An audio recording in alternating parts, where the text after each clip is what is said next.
I'd like to thank I.C.T. and Andy for coming and helping us set up our PCB production line. Here we have the PCB loader.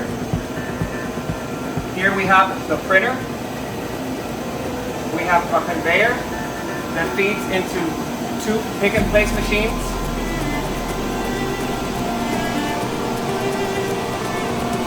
Here we have the tray loader, the turning machine. We have a conveyor, another turning machine, and reflow oven.